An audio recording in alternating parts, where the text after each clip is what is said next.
obviously, I think I'm fortunate to be on the side of that I am on because, I was able to get a big deal. There are times in this game where it's hard, you know what I mean? It's very hard and it's frustrating times. And once you see that the business side of the NFL, you beginning like, damn, like if this don't work, then what am I gonna do? Bad, off-white. Pull up in the drop like I didn't mix my with fake. What up, world? It's your boy Brandon Copeland, aka Professor Cope, and I'm with my dog Ross Mack. But more importantly, man, no offense to you, Ross. No offense to you. You my dog. But we got the Juice Man on the podcast today, brother. I'm talking not the OJ the Juice Man. No, not him. We got Jarvis Juice Landry. Hey, quarter brick, half a brick, whole brick. Hey, Listen, 5-time Pro Bowler. Whoa. Let me back up. Let me not just reach to the pinnacle, right? We got LSU. yeah. Now he's with the New Orleans Saints. Yeah. Been with the Dolphins. Been with the Browns. He done seen a lot. 5-time Pro Bowler. 564 career receptions. Listen, man, how bad has Juice done the Chicago Bears? He probably do us bad. I ain't gonna hold you. And just for that reason, I feel like my dog going back to his college hometown, you feel me, playing with the Saints, I might got to draft that man. You better do it. It's big fantasy football vibes. I got to go ahead and get Juice, man. Don't let me down, my dog. Hey, let's do it, man. This is for the fantasy football lovers, man, but also for the football players in us all, man. Money, music, culture, Jarvis Landry. Let's tap into this episode. Yes, sir. Boom. So, we had a pleasure today of sitting with my dog, Juice, Jarvis Landry. Yes, sir. And one, thank you for taking the time out to be with us. But when we talk about generational wealth, when we talk about grinding, going through them 2 days, 3 days, and you like, man, I don't know if I really want to do this. Yeah. But you still find a way to push through because you got a bigger picture. What's your life gonna be about? It made me think of you. Right? Yeah. And so I guess let's take it back to the beginning, man. You started football. When did you start football? What's your life been like with that? Shit, I mean, since I was, as long as I can remember, you know what I mean, it's been a part of my family forever. And I think naturally for me, I was a baseball player, but naturally my whole family was a whole line of football players, wide receivers, linebackers, you know what I'm saying? So, I think naturally I kind of just wanted to fit that mold of like what my family, what my bloodline was going with. So I got into football probably like around like 9, 10. But I had been, playing in the hood and stuff like that all the time, like throughout the streets and stuff like that. But really organized around 9 to 10, and I was just natural with it, just because of who I grew up around, and watching people, and I was able to, it worked out for me. 20 years later, I'm sitting here, so I'm happy, blessed. And 20 years, man, like a lot of guys come into the league.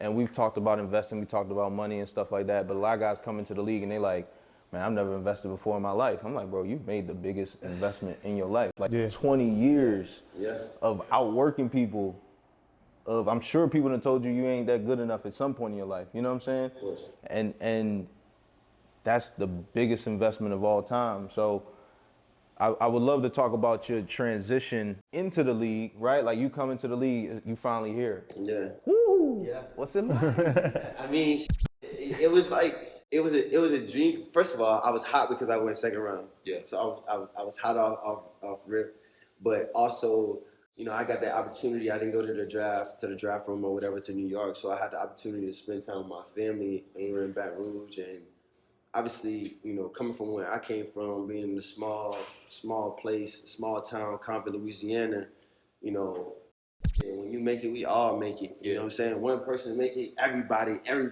the hood, the whole hood, and made it. You know what I'm saying? So like, it was like amazing to see the reaction. Of my family, my friends. I think a lot of them were more excited than I was because I still was kind of bitter about going to the second round. But naturally, again, I'm excited. Again, I get the opportunity to play football. I got drafted. I accomplished one of my dreams, my lifelong dreams.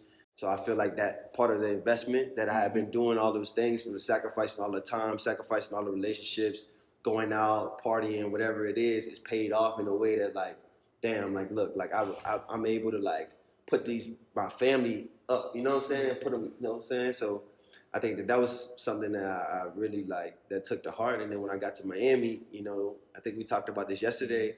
like, you know, you start to see like it's a whole different type of world, you know, especially coming from Louisiana. Like, Yeah. I've never seen a lot of the stuff that, you know, when I got here, I saw. All right, listen, I didn't want to interrupt the conversation, but I had to tell you, make sure you hit that follow button and that subscribe button, and tell your friends they can find Money Music Culture wherever they get their podcasts. And I think for me, you know, we talked about purchases and things like that. One of the first things I purchased, obviously, I got my mom. I paid all my mom debts off, got her a car, got her a crib. And then for me, it's like, man, like, I've been in Miami, bro. They like that Rolls Royce. I gotta go get one. I gotta go, you know what I'm saying? Just naturally, you know what I'm saying? Naturally, like, you know, they like that Rolls Royce. I gotta go get that, you know? And that was one of the first things that, like, I kind of like got for myself as I kind of went through the journey of the first couple of years here in Miami in the league. And, you know, you grow to realize that it's just, you know, it's all material and, you know, it don't really matter. But at that moment, at that phase in my life, like, it was definitely something that, like, you know, motivate me even more, you know what I'm saying? So I was happy with it. Yeah. So when you first got in the league, right, getting big checks, right? Yeah. Mom's crib, she Gucci, you know, caught that double I. But realistically, like, how much, like, not going into too much detail, but like, how much of your first rookie contract of that money was like guaranteed? And like, in your mindset, was you ever thinking like life without football? You know what I mean? Like, how was you managing your money up until that point? Yeah, I mean, at the end of the day, I didn't really spend much, you know, obviously outside of the big purchases, but like, for me, I mean, my whole life, all I knew was football, so I didn't even think no life after football. You know what I mean? I wasn't thinking nothing else but working out, making sure my mom good, making sure my fam good, and I'm straight, you know what I'm saying, as far as the standpoint of like having something to drive in, having the roof, food on the table.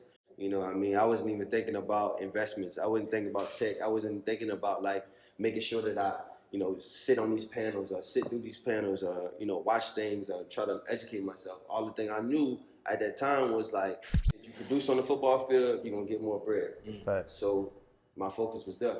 Yeah, as it should be. And I think that, you know, we talked about it a little bit.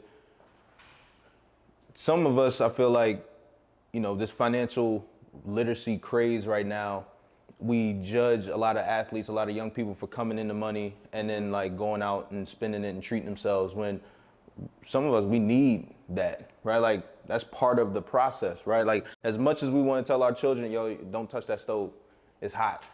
What are they gonna do? They need to touch it, right? Like, so some of that's part of the process, that's part of the learning curve. And I think for a lot of people out there, you know, you need to understand like how you can do that, but make sure it doesn't just sink your ass like the Titanic. Right. You know what I'm saying? Right? Because that's the horror stories when the guys do that and then it's like, they don't produce on the field. They don't invest in themselves. What you just touched on, which a lot of people probably missed it probably went over a lot of people's heads, is you just touched on how you made sacrifices of parties, staying away from parties, staying out of trouble, all of that type of stuff, which a lot of people from the outside might not really understand. Right? They see Juice Man. Yeah. Oh, he gotta be in it, right? Can you talk about that? Like, talk about the difference in your mindset that you think is like, what keeps you saying, okay, like avoiding the distractions? Yeah, I mean, I think the end goal, you know, I think I was never really one of those most talented guys on the team.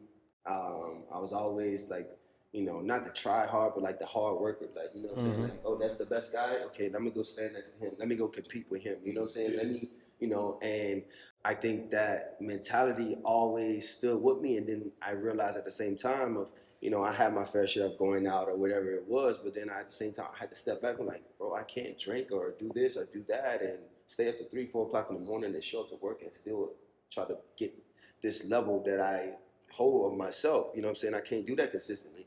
So I had to make a choice. I feel like I had to make a choice. And I think, you know, every phase of my life going through my career playing sports, like it was a different type of sacrifice that I had to make. You know what I'm saying? Like in the beginning, it was, in high school, it was in parties, but yeah, I mean, I didn't have a lot of relationships as far as like friends and things like that. You know what I mean? Because I was working out, they was running the street. You know what I'm saying? So it's like, okay, at that point, this is what I had to do to get to where my next goal was. When I got to college, you know, obviously it's college. Everything's new. You get a chance to party. You get a chance to drink a little bit.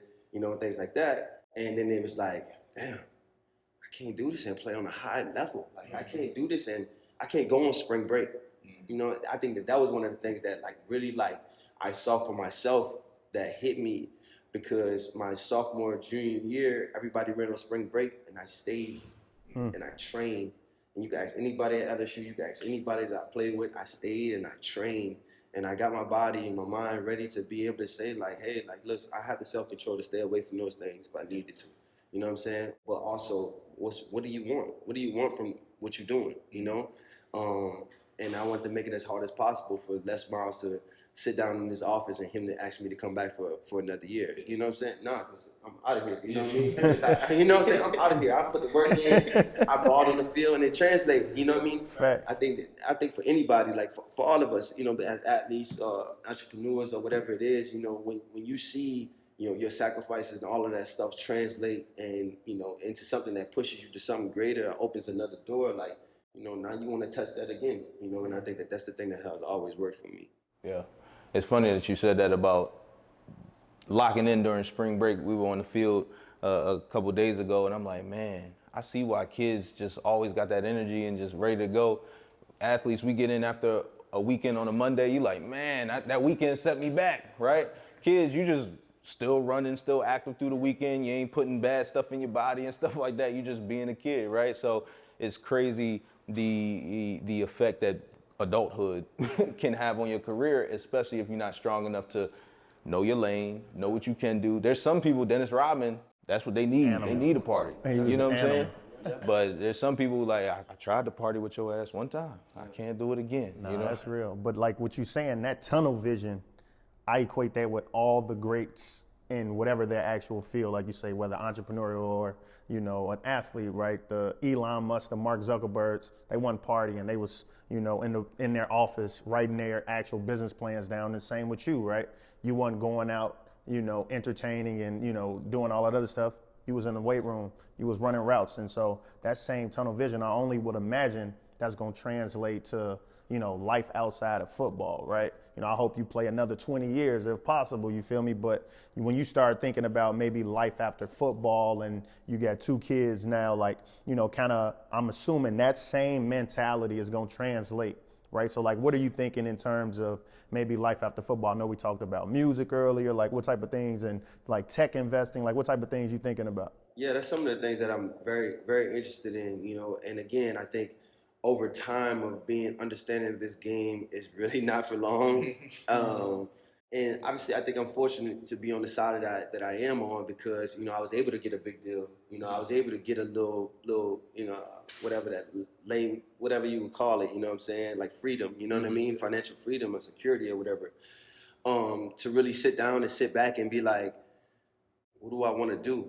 Yeah. Because there are times in this game where, man, like, it's hard, you know what I mean? It's very hard and it's frustrating times. And once you see that the business side of the NFL is very different, you begin to like, it takes a little bit of love away from you, and you begin to like, damn, like if this don't work, then what am I gonna do?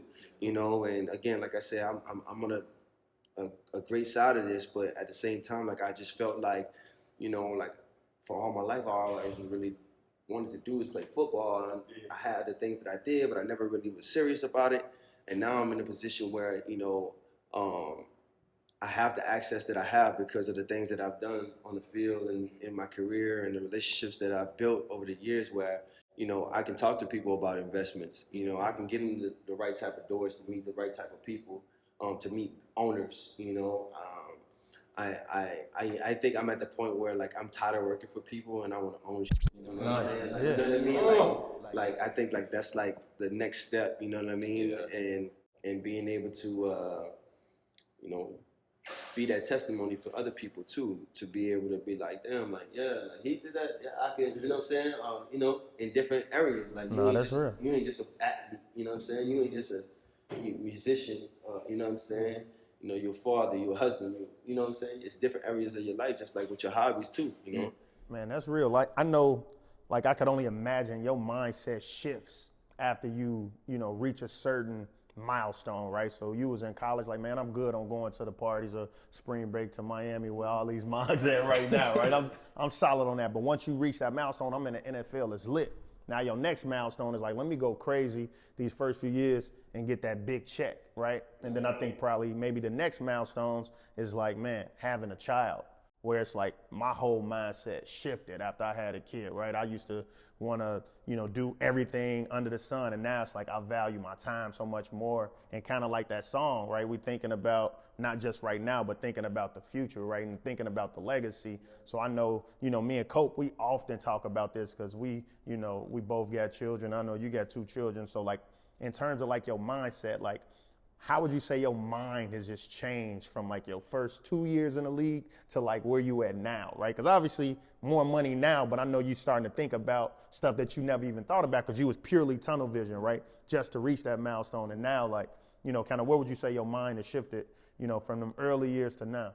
Yeah, I think that's a great question. I think for me, like I've been just trying to be able to compartmentalize everything. You know what I mean? Like the athlete.